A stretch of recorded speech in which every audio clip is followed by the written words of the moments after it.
రుచికరమైన చేపల కూర ఎలా తయారు చేయాలో చూద్దాం. ముక్కలుగా కోసిన చేప ముక్కలు, ఉల్లిపాయలు, టమాటాలు, పచ్చిమిరపకాయలు, అల్లం వెల్లుల్లి పేస్ట్.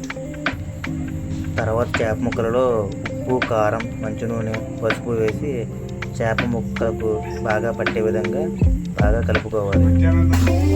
తర్వాత స్టవ్ ఆన్ చేసి దాని మీద గిన్నె పెట్టుకోవాలి. తర్వాత దీనిలోకి నూనె తీసుకోవాలి.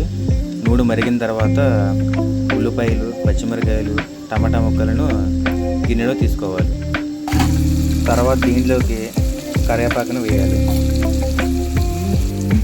ఇది ఫ్రై అయిన తర్వాత దీనిలోకి చేప ముక్కను తీసుకోవాలి.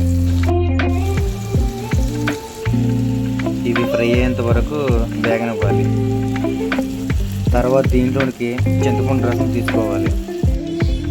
ఈ విధంగా చింతపండు రసం తీసుకున్న తర్వాత ఒక అరగంట సేపు మూత పెట్టి స్టవ్ మీద ఉంచాలి. తర్వాత దీంట్లోనికి తగినంత ఉప్పు, కారం తీసుకోవాలి.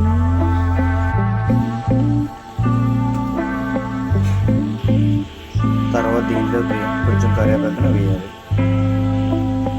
తర్వాత ఒక అరగంట సేపు మూత పెట్టి స్టవ్ మీద ఉంచాలి. రుచికరమైన చేపల కూర తయారైపోయింది.